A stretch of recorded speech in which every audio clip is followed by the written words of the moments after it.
सबसे मिलके और एक आप अपनी SOP तैयार करवा लो कि ये रूल हमें फॉलो करने ही करने हैं और उनके अगेंस्ट कोई भी मिला सर उसके खिलाफ जो सर फ्रॉड है ना, फ्रॉड वही करते हैं जो वन टाइम के लिए बंदा आता है, 1 महीने काम कर लिया भाग गया। जो पुराने बंदे काम कर रहे हैं, जिनको जिस डिस्ट्रीब्यूटर अथॉराइज करेगा ना वो बंदा काम करेगा, वहाँ दिक्कत ही नहीं आएगी सर, क्योंकि उसका प्रॉपर डेटा होगा। रिक्रूट करो इस काम के लिए भी, वहां से आप पहले फर्स्टली उस बंदे को आइडेंटिफाई करो कि जो बंदा हम एजेंट रख रहे हैं उसका पीछे का रिकॉर्ड क्या है, उसका बैकग्राउंड चेक कीजिए आप। बिल्कुल सर, इसने कहाँ काम किए है, क्या आप किसी के पास 1 मंथ रह के वहाँ इसने फर्जी सिम एक्टिवेट कर दी, अब ये एयरटेल में आ गया, पहले उसमें जियो में काम किया, इसने BSNL में काम किया है, जिसका रिकॉर्ड बैकग्राउंड जिसका बिल्कुल आपका ट्रैक्टर सही है उसका, उस बंदे को रखो आप। सर जिसका डेटा मेंटेन होएगा ना सर वो वैसे भी नहीं करेगा, जिसको पता है भी तेरा सारा डेटा मेंटेन है, सारी चीजें, वो भी एक दुकान की तरह ही हो जाएगा सर, जिसका सारा डेटा। आप पैसा आने की चीज है,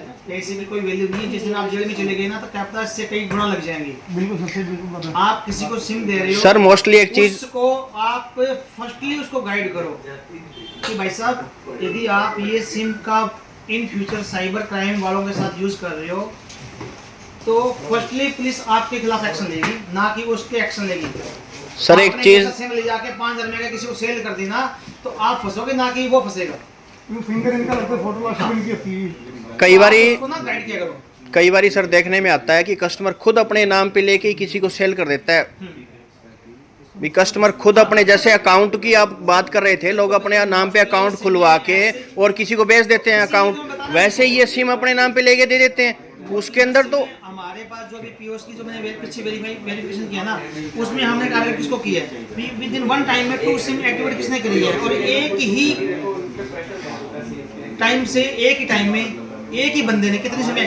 अब जैसे सबका मोबाइल वाला है, उसके पॉइंट ऑफ सेल से 5-6 सिम एक्टिवेट हो रही है, उसको मैं अभी तक वेरीफाई करूंगा उस बंदे को, अभी तक आइडेंटिटी उसकी पेंडिंग है। अभी एक रिटेलर है, उसने कम से कम 10 से सिम एक्टिवेट कर रखी है और उसी काउंटर से हो रही है, काउंटर से हो रही है। कई बार कस्टमर खुद लेने आता है ना कि अब मेरे को इतनी सिमें चाहिए, इतने नंबर एक्टिवेट कराने हैं, अब वो खुद आके किसी को आकर बेचता है, तो उसमें हम यही कर सकते हैं कि उसमें उसका अल्टरनेट हो गया, मेल ID होगी, ये चीजें, और प्रॉपर जिम्मेवारी ये नहीं है भी आया आधार कार्ड लिया और प्रॉपर फॉर्मेलिटी पूरी करी और सिम अगले हैंड ओवर कर दी। हम जो कस्टमर की लाइफ होती है। और दूसरा क्या होता है सर, हमारे जो भी लड़के करते हैं, कोशिश करो उसका डाटा लेने की, उस पर कॉल करके देखो, सिम लेके नंबर पे कॉल करो, नंबर लो, आप अपने रजिस्टर में मेंटेन करो, उसकी जीमेल ID लो, उसका फोन लेके उसकी जीमेल, ये ना हो कि वो फर्जी नंबर। सर इसमें एक चीज और भी होता है, एक दिन में एक नंबर EKYC कर सकता है एक कंपनी का, तो मोस्टली एक दिन में एक EKYC ही नंबर एक्टिवेट करते हैं, ना कि 2 करते हैं। सर अभी मेरी नोडल से बात हुई थी, जस्ट हमारे अनिश चौहान जी नोडल हैं, रोहित सर हैं, पूरी एक्टिवेट सिम एक्सपोर्ट हो जाती है, उसके लिए डॉक्यूमेंट चाहिए सर ओरिजिनल, बट मोस्टली जो बंदे हैं वो सिर्फ ही एक ही EKYC कर रहे हैं, DKYC कर ही नहीं है एक दिन में। जैसे भी आप सिम एक्टिवेट करके देते हो ना, तो उस सिम में बंदे ने क्या किया, मैंने सिम ले ली, इन्होंने पूछा सर आपका अल्टरनेट नंबर, मैंने कपिल सर का दे दिया, वो गलत हो, अभी तो वेरीफाई किया उस नंबर को, कल को अल्टरनेट नंबर उठाएंगे, लिहाजा मैं तो कपिल अनिश से बात कर रहा हूँ। OTP मांगता है सर आजकल, जो भी अल्टरनेट नंबर डालते हैं वेरीफाई होता है OTP से, तो हाँ इसीलिए OTP से वेरीफाई होता है अल्टरनेट, बिल्कुल। यही सभी को बोल रखा है सर, जो भी सिम बिक रही है ना उनके अंदर अल्टरनेट नंबर डाल रहे हैं, कोशिश करें मेल ID भी डाल रहे हैं।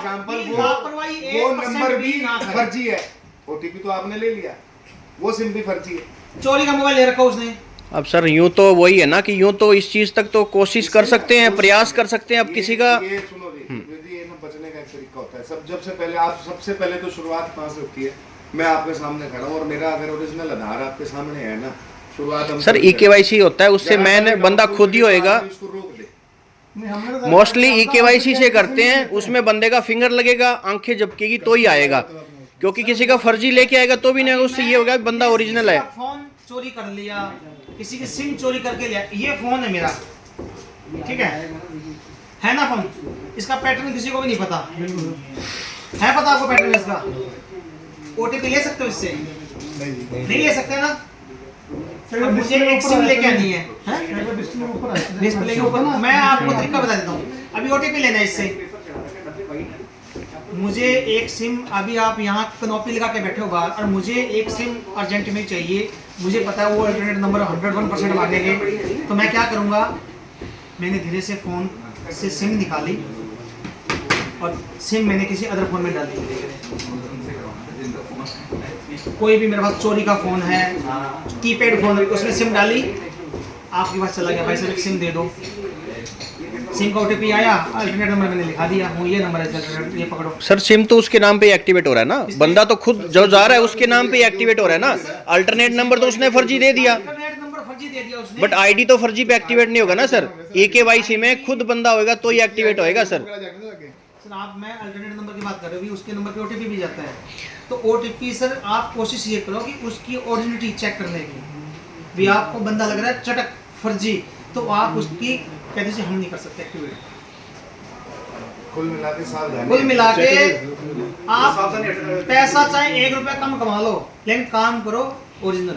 सर मैन देखने में आया ना, वो मत आओ। जो बार की आईडी होती है ना, यूपी बिहार लोकल एड्रेस इसमें मांगते हैं, उनका लोकल एड्रेस अगर किसी का ओरिजिनल आधार कार्ड है तो ही डालने का, अदरवाइज हाँ, बाहर वालों ये को मेन सिम उसी में दिक्कत आती है। बाहर वालों को एड्रेस जरूर लो उनका। सुनो मेरी बात, 12 में सिम देते हो ना, पहली बार दोनों नंबर शॉप से लो, लोकल एड्रेस एक बंदे का आइडेंटिफिकेशन करवाओ, लोकल बंदे का आईडी प्रूफ दो हमारे को, और उससे बात करनी है कस्टमर से अल्टरनेट नंबर। भाई तू इसको जानता है, तेरा लोकल नंबर डल रहा है, डिटेल तेरा एड्रेस डल रहा है, कल को कोई फ्रॉड होता है जिम्मेवार भाई तू होएगा, सीधी सी बात है।